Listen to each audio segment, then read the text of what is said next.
இயேசுவை போல மாறணும்னு முதல் ஆசை உள்ளத்தில் வரணும். நம்ம உள்ளத்தில் ஒரு ஆசை, இயேசுவை போல மாறணும் அப்படின்ற ஒரு ஆசை வரணும். அதுக்காக ஜெபிக்கணும். உம்மை போல என்னை மாற்றுமே, அது ஒரு ஜெபம். அது மாதிரி ஜெபிக்க ஜெபிக்க ஜெபிக்க ஆவியானவர் நம்ம இயேசுவின் சாயலிலே மாற்றிக்கொண்டே இருப்பார். ஒரே நாளிலே வந்து விடுவது அல்ல. நம்ம ஆண்டவருடைய பிரசன்னத்தில் வசனத்தை தியானித்து ஜெபிக்க ஜெபிக்க ஜெபிக்க பரிசுத்த ஆவியானவர் கிறிஸ்துவின் சுபாவத்தை நமக்குள்ளே கொண்டு வருவார். அப்போ இயேசுடைய சுபாவங்கள் என்ன, அதை தியானித்து ஜெபிக்கும்போது, அதுதான் நான் சொன்னேன், நான் வாழ்க்கையில் 4 சுவிசேஷங்கள், அப்போஸ்தலர் நடபடிகள், இந்த 5 புஸ்தகத்தை பல முறை திரும்ப திரும்ப திரும்ப வாசித்திருக்கிறேன். சுவிசேஷங்களை முழங்காலிலேயே நின்று வாசித்து தியானித்து ஜெபித்திருக்கிறேன். அதில் இயேசுனுடைய வாழ்க்கை, அவருடைய சுபாவங்கள், குணங்களை தியானித்து தியானித்து அப்படி என்னை மாற்றுங்க மாற்றுங்க மாற்றுங்க ஆண்டவரேன்னு ஜெபித்து கொண்டே இருக்கிறேன். இன்னும் ஜெபித்து கொண்டே இருக்கிறேன். அந்த ஜெபத்தை நான் நிறுத்திவிடவில்லை. காரணம், நான் முற்றிலும் இயேசுவை போல மாறிவிட்டேன் என்று சொல்ல முடியாது. நான் இன்னும் மாறிக்கொண்டே இருக்கிறேன். அதுதான் நம்முடைய அனுபவம். அதனால் தினமும் நம்முடைய கண்கள் இயேசுவின் மீது பதிந்திருக்க வேண்டும். இயேசுவை தியானித்து நாம் ஜெபிக்க வேண்டும். இயேசுடைய சீஷர்கள் என்ற அனுபவம் அவரை பின்பற்றுகிற காரியம். அப்போ அதை குறித்து நம்ம இதுவரைக்கும் 11 சுபாவங்கள், இயேசுடைய குணங்களை நம்ம தியானித்திருக்கிறோம். இயேசுவை போல அன்பு, இயேசுவை போல தாழ்மை, இயேசுவை போல சாந்த குணம், இயேசுவை போல ஆத்ம பாரம், இயேசுவை போல மனதுருக்கம், எப்படி இயேசுவை போல மன்னிக்கிற சுபாவம், இயேசுவை போல நன்மை செய்கிற குணம், பாடுகளை சகித்து கொள்ளுகிற ஒரு குணம். கடந்த நாட்களிலே இயேசு கிருபை உள்ள வார்த்தைகளை பேசினார். நம்முடைய வார்த்தைகளும் கிருபை உள்ள வார்த்தைகளாக இருக்கணும். யாரையும் காயப்படுத்தும்படி குற்றப்படுத்தும்படி பேசி மற்றவங்களை வேதனைப்படுத்தக்கூடாது. பக்தி விருத்திக்கு ஏதுவான வார்த்தை, ஆறுதலான வார்த்தை, அவைகளை இயேசுவை போல நம்ம பேசணும்னு தியானித்தோம். இன்றைக்கி 12வது இயேசுடைய ஒரு சுபாவம். பிலிப்பியர் 4ஆம் அதிகாரம் 11-12 வசனங்கள் பாருங்கள். என் குறைச்சலினால் நான் இப்படி சொல்லுகிறது இல்லை, ஏனெனில் நான் எந்த நிலைமையில் இருந்தாலும் மன ரம்மியமாயிருக்க கற்றுக்கொண்டேன். தாழ்ந்திருக்கவும் எனக்கு தெரியும், வாழ்ந்திருக்கவும் எனக்கு தெரியும். எவ்விடத்திலும் எல்லாவற்றிலும் திருப்தியாயிருக்கவும், பட்டினியாயிருக்கவும், பரிபூர்ணம் அடையவும், குறைவுபடவும் நான் போதிக்கப்பட்டேன். பவுல் ஒரு அனுபவம் சொல்கிறார். மன ரம்மியமாயிருக்க நான் கற்றுக்கொண்டேன், நான் போதிக்கப்பட்டேன். எங்கே அவர் கற்றுக்கொண்டார்? யார் அவருக்கு போதனை செய்தது? இயேசு கிறிஸ்துவினிடத்திலே அவர் ஒரு காரியத்தை கற்றுக்கொண்டார். அதைத்தான் நாமும் கற்றுக்கொள்ள வேண்டும். என்ன காரியத்தை பவுல் இயேசுவை கற்றுக்கொண்டார்? ஆண்டவர் அவருக்கு போதித்தாராம். என்ன போதித்திருக்கிறார்? எல்லா நிலைமையிலும் மன ரம்மியமாயிருக்க நான் கற்றுக்கொண்டேன் என்று சொல்லுகிறார். மன ரம்மியம், அதை இயேசுவிடத்தில் கற்றுக்கொண்டாராம். இயேசு அவருக்கு போதித்தார். மகனே, வாழ்ந்திருக்கும் தெரியணும், தாழ்ந்திருக்கும் தெரியணும், பரிபூரணம் அடைந்து மகிழ்ந்திருக்கும் தெரியணும், குறைவுபடவும் தெரிந்திருக்கணும். நம்ம வாழ்க்கையில் எல்லாமே ஒரே மாதிரி இருக்காது. பள்ளமேடுகள் வரும். ஆனால் எல்லா நிலைமையிலும் மன ரம்மியமாக இருக்க நீ பழகி கொள்ள வேண்டும் என்று கர்த்தர் கற்றுக் கொடுத்தார். அதாவது எந்த நிலைமையாக இருந்தாலும் எப்பொழுதும் சந்தோஷமாக இருப்பார். சிலரை பார்த்தீங்களா, என்ன நடந்தாலும் சிரித்த முகமாக மகிழ்ச்சியாக இருப்பாங்க. உங்களுக்கு இதெல்லாம் பாதிக்காதா? எப்பவுமே சந்தோஷமாக இருக்கீங்களேன்னா, எல்லா நிலைமையிலும் மனரம்யமாக இருக்க இயேசு கற்றுக் கொடுத்திருக்கிறார். அதனால் நான் மனரம்யமாக இருக்கிறேன் அப்படின்னு சொல்லுவாங்க. அப்படி ஆட்களை பார்த்துருக்கீங்களா? ஒரு சிலரை நான் பார்த்துருக்கிறேன். அவங்களுக்கு நம்ம எதிர்பார்த்தபடி ஒன்று நடக்கலை, நம்ம விரும்பின மாதிரி ஒரு காரியம் நடக்கவில்லை என்றால் நம்முடைய உள்ளத்தில் ஒரு பாதிப்பு வரும் தெரியுமா? நீங்கள் யோசித்து பாருங்கள். நம்ம நினச்ச மாதிரி, நம்ம எதிர்பார்த்த மாதிரி ஒன்று இல்லைன்னா நம்முடைய உள்ளத்தில் ஒரு பாதிப்பு வரும். கோபம், எரிச்சல், சிலர் மேலே வருத்தம், அது மாதிரிலாம் வரும். ஒருவேளை கோபப்பட முடியாட்டாலும் வருத்தமாவது வந்துடும். ஒரு பாதிப்பு நம்முடைய உள்ளத்தில் உண்டாகும். ஆனால் என்ன நடந்தாலும் உள்ளத்தில் ஒரு பாதிப்பு இல்லாமல் சந்தோஷமாக மன ரம்மியமாக இருப்பது. என்ன நடந்தாலும் நீங்கள் சந்தோஷமாக இருக்கிறீங்க, எல்லா நிலைமையிலும் நீங்கள் மகிழ்ச்சியாக இருக்கிறீங்க அப்படின்னு சிலரை கேட்கிற மாதிரி நடந்து கொள்வாங்க. அவங்க சோகத்தை காட்ட மாட்டாங்க, வெறுப்பை காட்ட மாட்டாங்க. அந்த மாதிரி உள்ளதான் மன ரம்மியம். நீங்கள் எப்படி இருக்கிறீங்க யோசித்து பாருங்கள். இப்போ ப்ராக்டிக்கலாக ஒன்று யோசிங்களேன். நம்ம குடும்பத்தில் ஒரு யோசிங்க. உதாரணத்திற்கு ஒன்று யோசிங்க. நீங்கள் கணவர் ஆண்கள், நீங்கள் இன்றைக்கி நல்ல மீன் குழம்பு வச்சு ருசியாக சாப்பிடணும்னு சொல்லி வீட்டில் காசு கொடுத்து மீன் வாங்கி குழம்பு வச்சு பொரிச்சு வைங்க, நான் சாப்பிட வரேன்னு சொல்லி வேலைக்கு போயிட்டு நீங்கள் மத்தியானம் போல் நல்ல பசியோடு வீட்டுக்கு வர்றீங்க. என்ன சொல்லிட்டு போனீங்க? காசெல்லாம் கொடுத்து மீன் வாங்கி நல்ல குழம்பு வச்சு ருசியாக வைக்கணும். உங்களுடைய எதிர்பார்ப்பு என்ன? வீட்டுக்கு வரும்போது இன்றைக்கி நல்ல ருசியாக மீன் குழம்பு இருக்கும், சாப்பிடலான்னு வர்றீங்க. ஒரு எதிர்பார்ப்பு இருக்கிறவங்களுக்கு வீட்டுக்கு வரும்போது, வீட்டுக்கு வந்தால் மனைவி சொல்லுவாங்க வேறு ஒரு குழம்பு இருக்குது, பருப்பு குழம்பு இருக்குது, ரசம் இருக்குது, காய்கறி இருக்குது. எப்படி இருக்கும் உங்களுக்கு? மனைவி சொல்கிறாங்க மீன் கிடைக்கலைங்க, போனாங்க ஆள் அனுப்பி விட்டு பார்த்தேன், மீனெல்லாம் விற்று போச்சு, மீன் இல்லைன்னு சொல்லிட்டாங்க, அதனால் இன்றைக்கி பருப்பு குழம்பு வச்சுட்டேன், சாம்பார் வச்சுட்டேன்னு சொன்னால் உங்களுக்கு எப்படி இருக்கும்? டக்குன்னு உங்களுடைய எதிர்பார்ப்பு என்ன? உங்களுக்கு ஒரு எதிர்பார்ப்பு இருந்தது, ஒரு விருப்பம் இருந்தது, அதை எதிர்பார்த்து வந்தால் அந்த மாதிரி இங்கே இல்லை உங்கள் வீட்டுக்குள்ளே. உடனே என்ன வரும்? கோபம் வரும். உனக்கு புத்தி இருக்குதா? அங்கே இல்லைன்னு அங்கே அனுப்பியிருக்கலாம்ல, இங்கே அனுப்பி வாங்கியிருக்கலாம்ல. ஒரு கோபத்தினுடைய வெளிப்பாடு வரும். பார்த்துருக்கீங்களா? கோபம் வரும். அப்புறம் சிலருக்கு ஒரு எரிச்சல் வரும். அப்படியே எரிச்சல் உள்ளத்தில் புறப்படும். சிலர் வெளியே காட்ட முடியாட்டால் உள்ளுக்குள்ள ஒரு சோர்வு வந்துடும். நான் இந்த மாதிரி எதிர்பார்த்து வந்தால் இப்படிலாம் இருக்குது. வெளியே கோபத்தை காமிக்க முடியாட்டால் உள்ளுக்குள்ள ஒரு சோர்வு வந்துடும், மன வருத்தம் வந்துடும். நான் என்ன மாதிரி எதிர்பார்த்து வந்த கடைசியில் இதானா?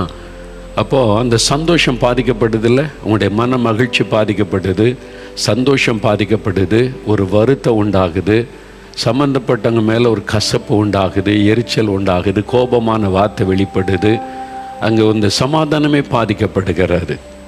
அதுவே நீ மீன் கிடைக்கலைங்க, பருப்பு குழம்பு தான் வச்சு, அப்படியா பரவாயில்ல, கர்த்தருக்கு ஸ்தோத்திரம், ஆண்டவர் நமக்கு சாம்பாராக தந்திருக்கிறார்ல, எத்தனை பேருக்கு அது இல்லை, இன்னொரு நாள் வச்சுக்கலாம், அதுக்கு என்ன, நாளைக்கு மீன் கிடைச்சா வச்சுக்கலாம், கர்த்தருக்கு ஸ்தோத்திரன்னு மன மகிழ்ச்சியாக சொன்னீங்கன்னா நீங்கள் எல்லா நிலைமையிலும் மனரம்யமாக இருக்கிறவர் என்று அர்த்தம்.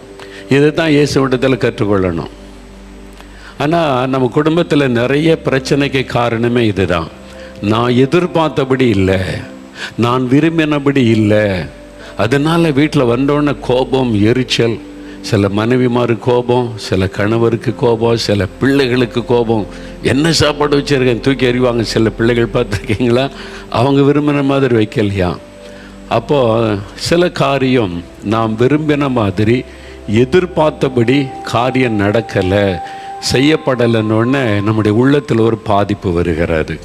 இயேசுனுடைய வாழ்க்கையை பாருங்கள். அவருக்கு எத்தனையோ பாடுகள், எத்தனையோ அவர் வருத்தப்படுத்துகிற காரியம், எத்தனையோ காரியம் நடந்தது அவருடைய வாழ்க்கையில். ஆனால் அவர் யார் மேலே கோபப்பட, எரிச்சல் பட இல்லாதபடி சீஷர்களை கடிந்து கொண்டார். கடிந்து கொண்டு புத்தி சொன்னார் தப்பு செய்கிற போது. மற்றபடி அவங்க மேலே கசப்பு வைத்து கொள்ளலை, வெறுப்பு வைத்து கொள்ளலை. அவர் மேலே ஆண்டவர் வருத்தம் தெரிவிக்கலை. அவர் மன ரம்மியமாக இருக்கிறார் எல்லா நிலைமையிலும். பரவாயில்ல, ஓகே. அந்த மாதிரி பவுல் அதை இயேசுவிடத்தில் கற்றுக்கொண்டார். அதனால தான் அவர் சொல்கிறார், வாழ்ந்திருக்கோம் எனக்கு தெரியும், தாழ்ந்திருக்கோம் எனக்கு தெரியும், எல்லா நிலைமையிலும் மனரம்யமாக இருக்க நான் கற்றுக்கொண்டேன் என்று ஒரு மகிழ்ச்சியோடு சொல்லுகிறார். நாங்கள் ஊழியத்துக்கு போகிற இடத்துல சில இடத்துக்கு போனீங்கன்னா தங்க வைக்கிற இடம் பார்த்து நல்ல வசதியாக இருக்கும். அங்கே போய் தங்கும்போது நல்ல கம்ஃபர்டான ரூம் இருக்கும், ஏசி இருக்கும், அங்கே ஹீட்டர் எல்லாம் இருக்கும். அப்போ வசதியாக இருக்கும், பிரச்சனை இருக்காது. அதையே 2 நாள் கழித்து இன்னொரு கூடு எடுத்து கூப்பிட்டு போவாங்களா, அங்கே போனால் ஹீட்டர் இருக்காது, தண்ணி கூலாக வரும், குளிக்கிறது கஷ்டம், ஏசி இருக்காது, ஃபேனு டக்கு டக்குன்னு ஓடும். அப்போ அந்த மாதிரி சத்தங்கள்லாம் வரும். இந்த ஊரில் இதான் பிரதர் கிடச்சிருக்கு, இந்த ஹோட்டல் தான் இருக்குது, இதான் பெஸ்ட்டு அப்படி பார்த்தாங்கன்னா அப்படி தான் இருக்கும். இடம் பார்த்தாலும் நீட்டாக இருக்காது. அங்கே ஒரு 2 நாள் நம்ம தங்கணும். அங்கே நல்ல வசதியாக இருந்துச்சு, என்ன மாதிரி வசதி, இங்கே என்ன இப்படி இருக்குன்னு முகம் சொல்லிச்சா நம்முடைய ஆவிக்குரிய வாழ்க்கையில் சரியில்லைன்னு அர்த்தம். பரவாயில்ல, ஓகே, எனக்கு வாழ்ந்திருக்கும் தெரியும், தாழ்ந்திருக்கும் தெரியும், ஏசியில் இருக்கும் தெரியும், ஏசி இல்லாமல் இருக்க தெரியும், ஃபேன்லேயே என்னால் தூங்க முடியும், பரவாயில்ல, ஓகே. எல்லா நிலைமையிலும் மனரம்யமாக இருப்பார். யோசித்து பாருங்கள், நம்ம வாழ்க்கையில் எப்படி இருக்கிறோம். வீட்டுக்குள்ளே, உங்கள் வீட்டில் வேலை செய்கிற இடத்துல டக்கு டக்குன்னு கோபம் வருது, எரிச்சல் வருது, நம்ம எதிர்பார்த்தபடி இல்லைன்னு சொன்ன உடனே. அப்போது இயேசு கிறிஸ்துவனுடைய வாழ்க்கையில் பவுல் கற்றுக்கொள்கிறார், எல்லா நிலைமையிலும் மனரம்மியம். இதுதான் ரொம்ப ஆரோக்கியமான ஒரு ஆவிக்குரிய வாழ்க்கை. பரவாயில்ல, அதனால தான் எல்லாவற்றிற்காக ஸ்தோத்திரம் பண்ணுங்கள்னு சொல்லப்பட்டிருக்குல்ல. என்ன நடந்தாலும் ஸ்தோத்திரம் பண்ணுங்க. ஒன்று கிடைத்தாலும் ஸ்தோத்திரம், கிடைக்காவிட்டாலும் ஸ்தோத்திரம். ஆண்டவருக்கு ஸ்தோத்திரம் சொல்லுவார். இப்போ நம்ம எதிர்பார்ப்பு, உண்மையில் நான் அதை சொல்லும் போது ஒரு காரியம் ஞாபகத்துக்கு வருது. ஒரு சமயம் இஸ்ரேல் தேசத்துக்கு நாங்கள் டூர் போயிருந்தோமா. ஒரு வாரம் நம்ம ஊர் மாதிரி சாம்பார் ரசம்லாம் கிடைக்காது, ஆனால் ரைஸ் எல்லாம் கிடைக்கும். மற்ற மட்டன் குழம்பு, சிக்கன் அதெல்லாம் கலந்து சாப்பிட முடியும் நம்ம. ஆனால் ஒரு 4-5 நாள் கழித்த உடனே நமக்கு ஒரு எண்ணம் வரும், நம்ம ஊர் சாப்பாடு அப்படின்னு சொல்லி. அதில் முக்கியமாக ரசம் கிடைச்சா நல்லா இருக்குமே அப்படின்னு தோணும். அது மாதிரி தான் ஒரு மாதிரி 5 நாள் 6 நாள் ஆயிட்டு. இந்த மாதிரி ஏதாவது நம்ம ஒரு ஹோட்டல் இருக்கான்னு பார்த்தாங்க, இல்லை. ரசம் கிடைச்சா நல்லா இருக்குன்னு சும்மா பேசணுமா. அந்த டூர் ஆர்கனைஸ் பண்ண பிரதர் சொன்னார், எங்கள் வீடுங்க இருக்குது, உங்களுக்கு நான் ரசம் வச்சு தரேன், எங்கள் வீட்டுக்கு ஒரு நாள் வாங்கன்னு கூப்பிட்டார். அப்போ எங்களுக்கு ரொம்ப எக்ஸைட்மெண்ட். நாங்கள் 4-5 பேர், சரி நாங்கள் வரோம், ரசம் சாப்பாடு கிடைக்க போகுது அப்படின்னு சொல்லி. அவர் ஒரு மலையாள சகோதரர், கேரளா. நான் செஞ்சு தரேன் அவங்களுக்கு ரசம், எங்கள் வீட்டுக்கு வாங்கன்னு சொல்லி இன்வைட் பண்ணியிருந்தார். எங்களுக்கு ஒரு பெரிய எதிர்பார்ப்பு. ஏன்னா 5 நாளாக ஒரு மாதிரி காஞ்சி போய் இருக்கிறோமா, நம்ம ஊர் சாப்பாடு இல்லைல்ல, அதனால ரச சாப்பாடு கிடைக்க போகுதுன்னு சொல்லி நாங்கள் போயிருந்தோம். பசியோட ஒரு எதிர்பார்ப்போடு உட்காந்து சூடாக ரைஸ் எல்லாம் அந்த குக்கரில் செஞ்சு வச்சுட்டாங்க. ரசம் வருது, சூடாக வச்ச உடனே பார்த்த உடனே எதிர்பார்ப்பு, பசியோடு இருக்கிறோம், சாப்பிட ரசத்தை ஊற்றி சாப்பிட்டா ரசன்றக்கு ஒரு அடையாளமே தெரியல, வெறும் சுடு தண்ணி மாதிரி இருக்கு. ரசன்றக்கு ஒரு அடையாளமே, அவங்களுக்கு அது பழக்கம் இல்லை. ஆனால் அவங்களுக்கு ஆசை, அவங்களுக்கு செஞ்சு கொடுக்கணுன்ட்டு யார்கிட்டே கேட்டு என்னென்னோ போட்டு செஞ்சுருக்காங்க. ரசம்ன்றக்கு ஒரு சின்ன ஒரு அடையாளம் கூட அதில் தெரியல, வெறும் சுடு தண்ணியை ஊற்றி சாப்பிட்ட மாதிரி இருக்குது. எப்படி இருக்கும் யோசிச்சு பாருங்களேன். அவங்க நல்ல எக்ஸைட்மெண்ட்டை ஏற்றி விட்டுட்டாங்க, வாங்க நான் செஞ்சு தரேன் சூடாக எங்கள் வீட்டில் அப்படின்னு சொன்ன உடனே எதிர்பார்ப்போட பசியோடு போனால் எப்படி இருக்கும். ஐயோ, நாங்கள் ஒருத்தர் மூஞ்ச ஒருத்தர் பார்க்குறோம், வெளியவும் சொல்ல முடியாது, எப்படி இருக்கும் யோசித்து பாருங்களேன். அப்போ என்னையா ரசம் வச்சுருக்கீங்க, ஏமாற்றிட்டாங்கன்னு சொன்னால் அவங்க பாவம் உடஞ்சி போயிடுவாங்க. நம்ம மேலே அன்புனால ஏதாவது ஒன்று அவங்களுக்கு ரசமாக செஞ்சு கொடுக்கணும்னு அவங்க பிரயாசப்பட்டிருக்காங்கல்ல, அது எவ்வளோ முக்கியமான விஷயம் இல்லை. அவங்களுக்கு தெரிஞ்சதை செஞ்சுருக்காங்க, ஆனால் அவங்களுக்கு செய்ய தெரியல. ஆனால் நமக்கு ஒரு ஏமாற்றம். நான் அதை நினச்சி பார்த்த உண்மையில் எனக்கு ரொம்ப சோர்வு வந்துட்டு, அது என்னடா நம்ம இதெல்லாம் சொல்லாமல் இருந்திருந்தால் கூட தெரியாது, ஒரு ஆசையை நமக்குள்ளே உண்டாக்கி இப்படி ஆகிப்போச்சேன்னு சொன்ன உடனே அப்போ என்ன செய்கிறது. அப்போ இந்த வசனம் தான் ஞாபகத்து வந்துச்சு, எல்லா நிலைமையிலும் மனரம்மியமாக இருக்க நீங்கள் கற்றுக்கொள்ளணும். ஆண்டவரே உமக்கு ஸ்தோத்திரம். இதுக்காக ஸ்தோத்திரம், அந்த சகோதரங்க மேலே இவ்வளவு அன்பு வச்சு ஏதாவது நமக்கு பிரியமாக செஞ்சு கொடுக்கணும்னு முயற்சி பண்ணாங்களே, அதுக்காக ஸ்தோத்திரம் ஆண்டவரே. எப்படி இருக்கு, நாங்கள் நல்லா இருக்குது பிரதர் ரசம், ரொம்ப சந்தோஷம், நீங்கள் இவ்வளோ பிரயாசப்படுங்க, தேங்க்ஸ் சொல்லிவிட்டு ஒரு மகிழ்ச்சியோடு தான் அந்த வீட்டை விட்டு நாங்கள் வெளியே வந்தோம். அப்போது ஆண்டவர் நம்ம கற்றுக் கொடுப்பது, நீங்கள் விரும்பின மாதிரி இல்லாட்டா கூட அதை சந்தோஷமாக ஏற்றுக்கொள்ளணும். சில சமயம் நம்ம விரும்பினது கிடைக்கும், சில சமயத்து விரும்பினது கிடைக்காமல் போய்விடும். சில சமயத்தில் நம்ம எதிர்பார்க்கிறபடி இருக்கும், நம்ம எதிர்பார்ப்பின்படி சில சமயம் இருக்காது. உங்கள் வீட்டுக்குள்ளே கூட அது நடக்கும். சாப்பாடு காரியத்தில், வீட்டை ஒழுங்கு பண்ணுகிற காரியத்தில், பிள்ளைகள் காரியத்தில் சில காரியம் அப்படி இருக்கும். நான் இப்படி நினைக்கிறேன், நீங்கள் ஏன் அப்படி, சிலர் பல்ல கடிச்சிட்டு பேசுவாங்க தெரியுமா, அவ்வளோதான், வீட்டில் எல்லாம் பயந்துருவாங்க. ஏன்னா அவர் விரும்பின மாதிரி இல்லையா, அதனால் இல்லை. நம்ம எல்லா சூழ்நிலையிலும் மனரம்யமாக இருக்க நம்ம இயேசுவின் இடத்துல கற்றுக்கொள்ளணும். ஆண்டவரே, அந்த சுபாவத்தை எனக்கு தாரும். நான் ஒரு ஏமாற்றப்பட்டுட்டேன் அப்படின்னு ஒரு சோர்வோ எரிச்சலோ கோபமோ வராதபடிக்கு ஒரு மனரம்யமாக இருக்கிற ஒரு இருதயத்தை எனக்கு தாரும். உம்மை போல ஒரு மனரம்யத்தை எனக்கு தாரும் ஆண்டவரே அப்படின்னு நம்ம கேட்கணும்.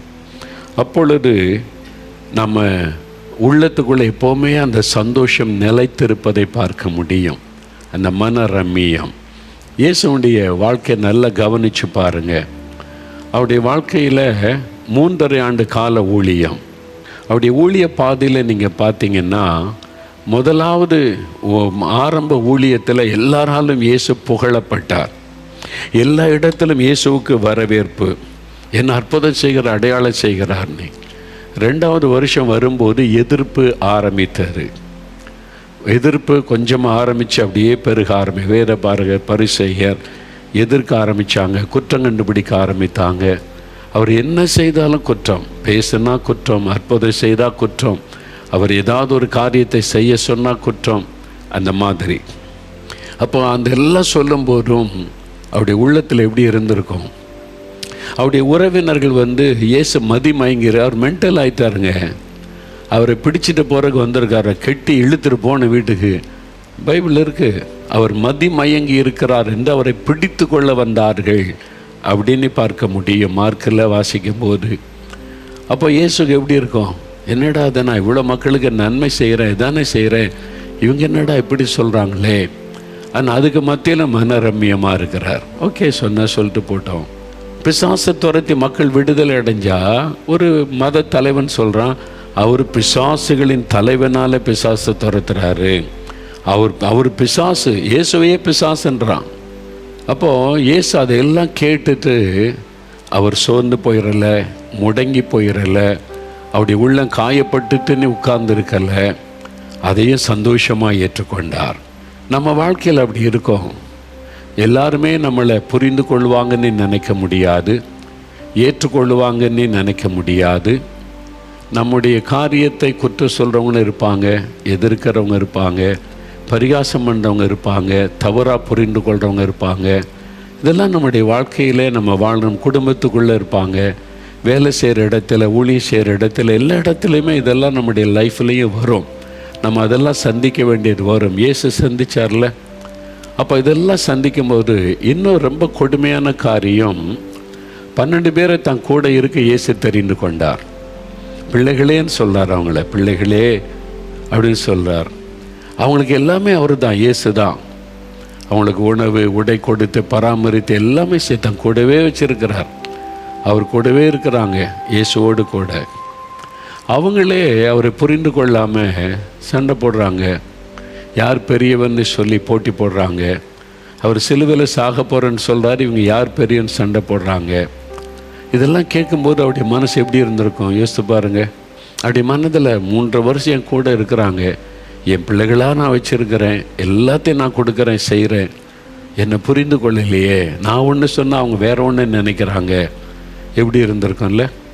நீங்கள் சொல்லுங்களே, என் பிள்ளைகள் என்னை புரிந்து கொள்ள மாட்டேங்குது, என் கணவர் என்னை புரிஞ்சு கொள்ளலை, என் மனைவி என்னை புரிந்து கொள்ளலை, என் வேலை எப்படி, நான் என்ன கஷ்டப்பட என் மனைவிக்கு புரிந்து கொள்ளுறதுலே வர மாட்டேங்குது, அது உங்களுடைய உள்ளத்தை பாதிக்குதில்லை, உங்களுடைய பிள்ளைகள் செய்வது உங்களை பாதிக்குதில்லை. அப்போ உங்கள் சபையில் கடினமாக வேலை செய்கிறீங்க, ஊழியம் செய்கிறீங்க, மற்றவங்களுக்கு ஒத்து பேசுகிற கமெண்ட்ஸ், அவங்க குறை சொல்லுவது, பரிகாசமானதை கேட்கும்போது உங்களுடைய மனதில் ஒரு வலி உண்டாகுதில்லை, பாதிப்பு. இயேசு இதெல்லாம் சந்தித்த போது அவர் பாதிக்கப்படவே இல்லை.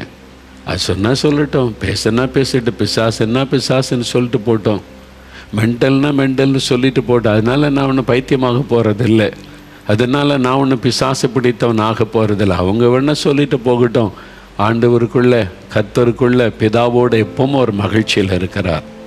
அதனால் தான் அவர் எப்பவும் தனித்து பிதாவோடு பேசுகிறார். ஆண்டவரோடு உள்ள அந்த ரிலேஷன்ஷிப்பு தான் உங்களை எப்போவுமே மனரம்யமாய் வைத்திருக்க உதவி செய்யும். நம்ம மனிதர்கள் ஒரு காரியம் வந்த உடனே, தாக்கின உடனே பாதிப்பு நமக்கு வரும், கட்டாயம் வரும் என்றால் நம்ம மனிதர்கள். இயேசுவும் அப்படி பாதிக்கப்பட்ட போது நம்மை போல் எல்லா விதத்திலும் சோதிக்கப்பட்டார், எல்லா விதத்திலும் நெருக்கம் வந்தது. ஆனால் பிதா கூட அவர் போய் பேசி உறவில் அவர் ஸ்ட்ராங்காக இருந்ததுனால அவர் எப்பொழுதும் மனரமியமாக இருக்கிற ஒரு இருதயத்தை பெற்றவராக இருந்தார். இதான் சீக்ரெட். ஒரு சம்பவம் நடக்கும்போது, ஒரு செய்தி கேள்விப்படும் போது உங்களுடைய உள்ளத்தில் ஒரு பாதிப்பு வரும்.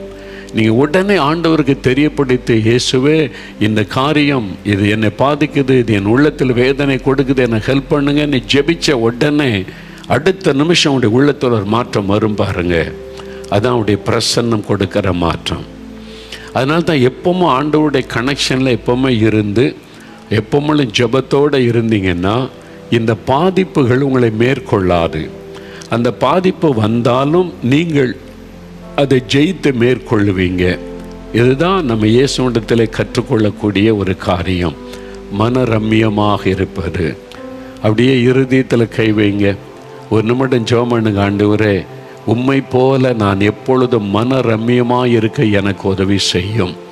பவுல் உம்மிடத்தில் கற்றுக்கொண்டு எப்பொழுதும் மனரம்யமாக இருந்தாரே, வாழ்ந்திருக்கவும் தெரியும் தாழ்ந்திருக்கவும் தெரியும் சொல்லுகிறார்.